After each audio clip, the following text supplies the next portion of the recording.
En tant que mouvement, Il y a 2 jours, les coordonnateurs de l'AFC Bar 1-23 a précisé que leurs intérêts communs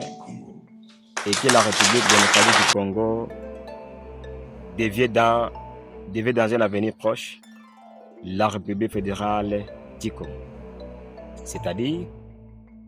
il revient avec une nouvelle casquette et dire qu'il n'est pas l'auteur de la balkanisation, mais l'auteur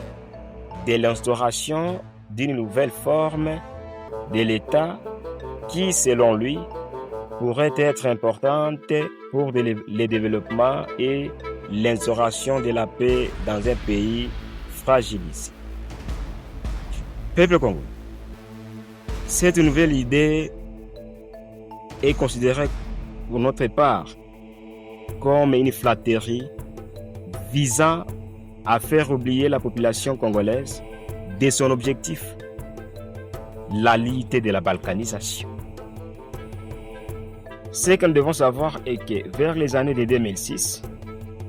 les constitutionnalistes se sont mis à la table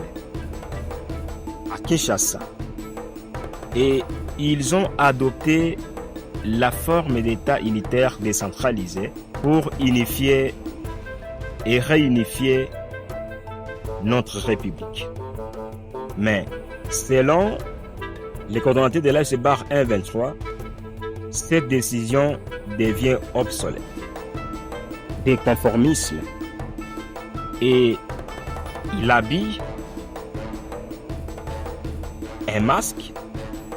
du fédéralisme en disant que le fédéralisme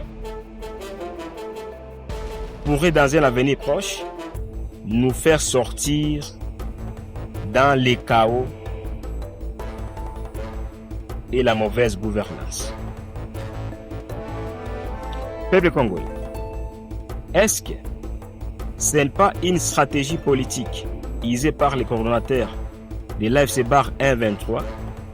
pour flatter la population congolaise de la balkanisation ou de l'idée de la balkanisation